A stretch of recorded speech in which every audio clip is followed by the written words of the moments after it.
양소영 변호사의 상담소, 양담소를 찾아주신 여러분 환영합니다. 양소영입니다.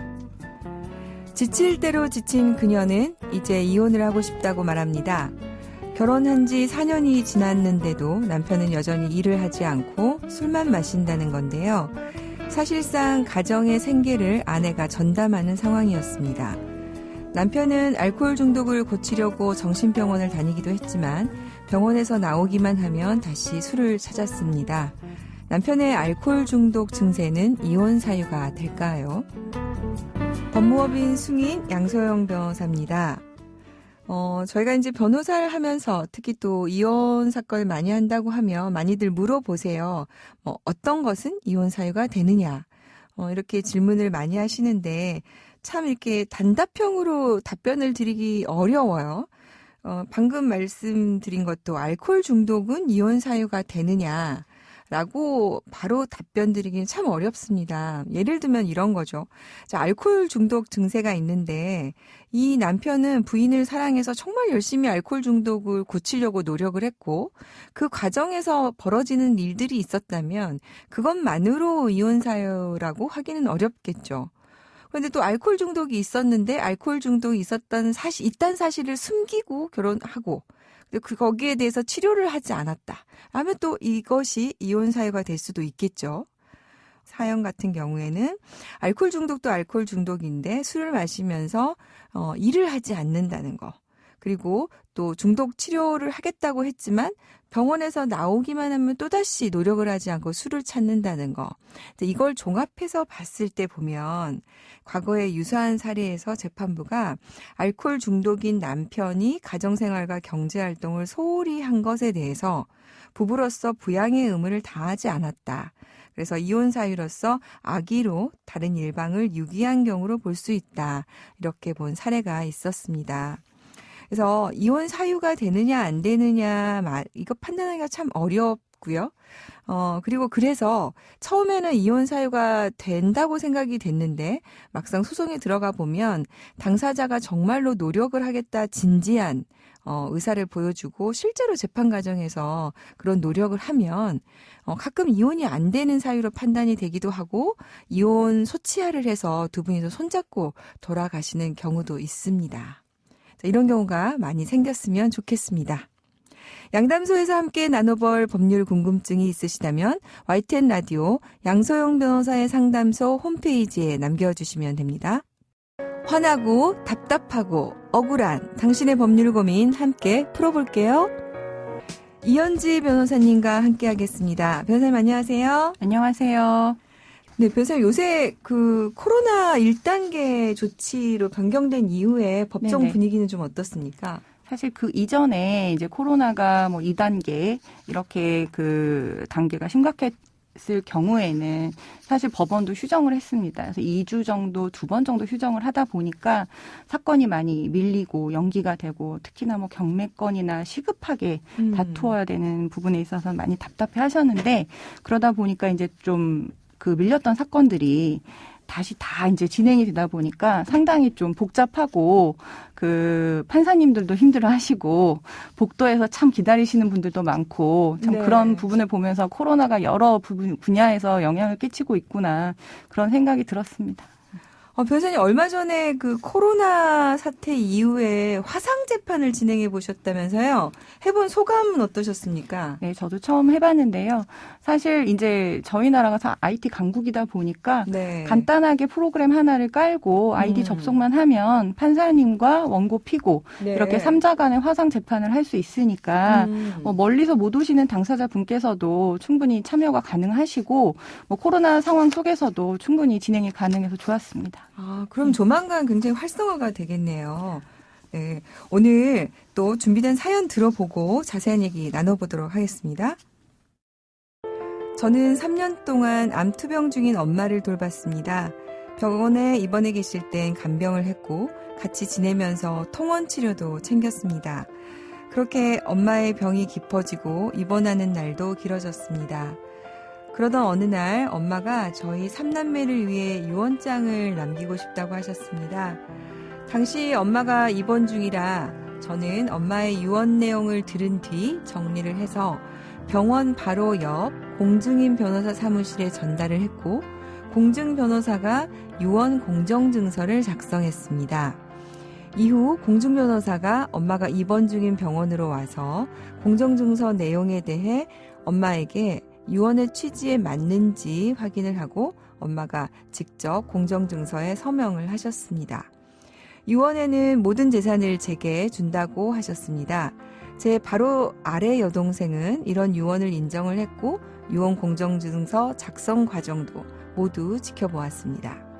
당시 증인 2명 중 1명은 엄마의 지인이셨고 다른 1명을 구하기가 어려워 공증 변호사 사무실 직원에게 엄마가 부탁을 해서 공증 사무실 직원이 증인을 섰습니다. 그런데 유언 작성 후 3년 뒤 엄마가 돌아가셨습니다. 그런데 막내 남동생이 엄마의 유언장이 무효라고 주장을 한 겁니다.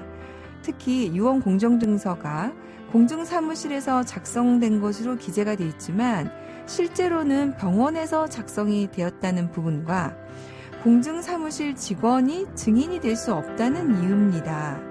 엄마의 유언장은 이러한 사유로 무효가 될 수 있을까요? 네, 남동생이 지금 유언장의 효력을 다투고 있는 상황이군요.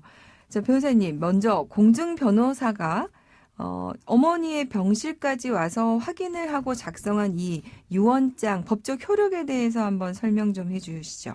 사실 유언에 대한 부분은 법적으로 상당히 엄격하게 규정이 되어 있습니다. 네. 그래서 민법에는 이제 유언 공정 증서를 통한 이제 유언에 있어서는 증인 2명의 참여가 필요하고 유언자가 공증인의 면전에서 유언의 취지를 구술을 해야 되고 공증인이 유언자의 구술을 필기해서 유언자와 증인에게 낭독을 해주어야 하고 그 이후에 공증인의 필기가 정확함을 유언자와 증인이 확인을 하신 후에 서명하고 기명 날인을 하셔야 됩니다. 네. 그런데 이제 사안처럼 주신 사례처럼 공증인이 유언자의 의사에 따라서 유언의 취지를 미리 정리를 해서 서면으로 작성을 하고 그 서면을 유언자에게 질문도 하고 진위임을 확인을 하고 그다음에 필기된 그 내용에 낭독해 준 다음에 거기에 기명하고 서명 날인까지 다 이제 적법하게 하셨다면 이는 법조항의 규정 요건을 갖추어서 유효하다는 판례도 존재합니다. 네. 따라서 지금 사례처럼 공증 변호사가 어머니의 유언 내용을 미리 잘 정리하셨고 병실에 와서 낭독하시면서 그 내용을 어머니로부터 다 확인했고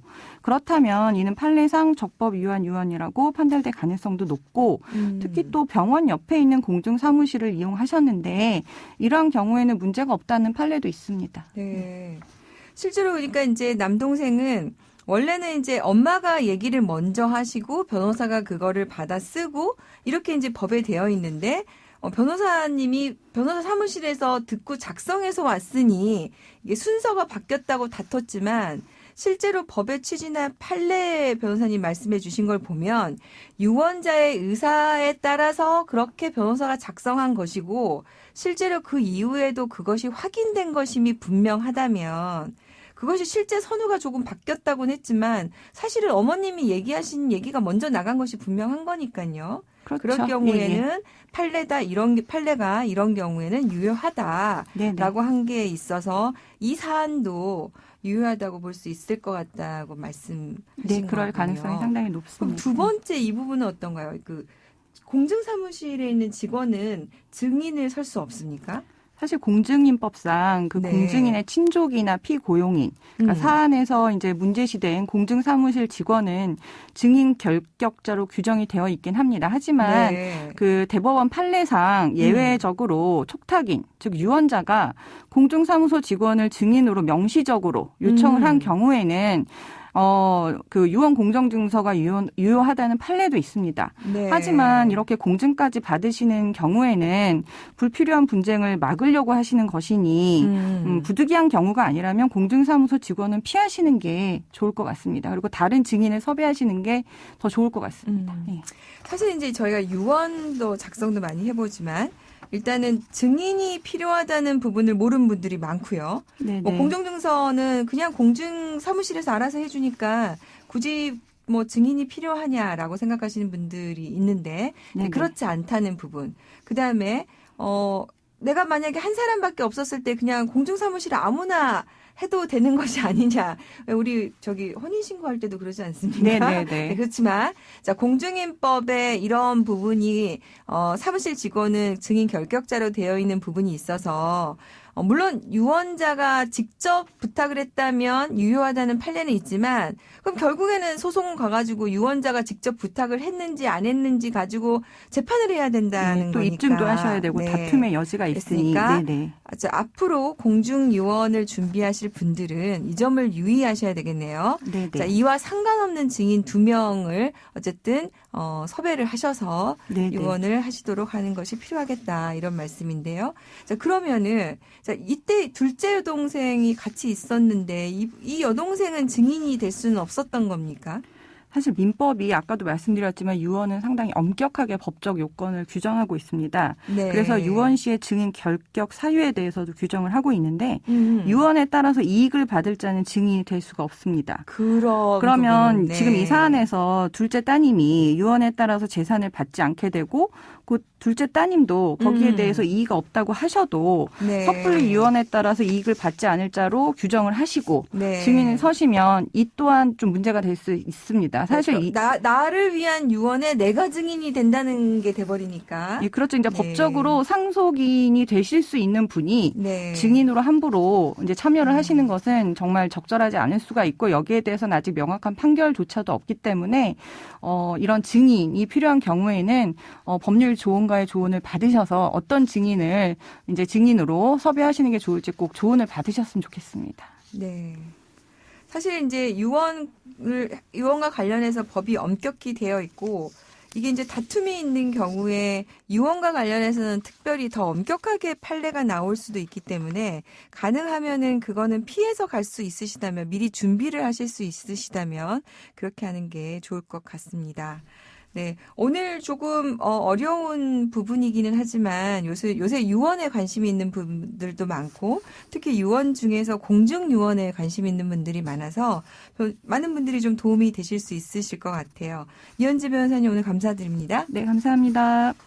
양소영 변호사의 상담소 양담소는 내일 다시 문을 엽니다. 끝곡 양희은의 가을 편지 들려드릴게요.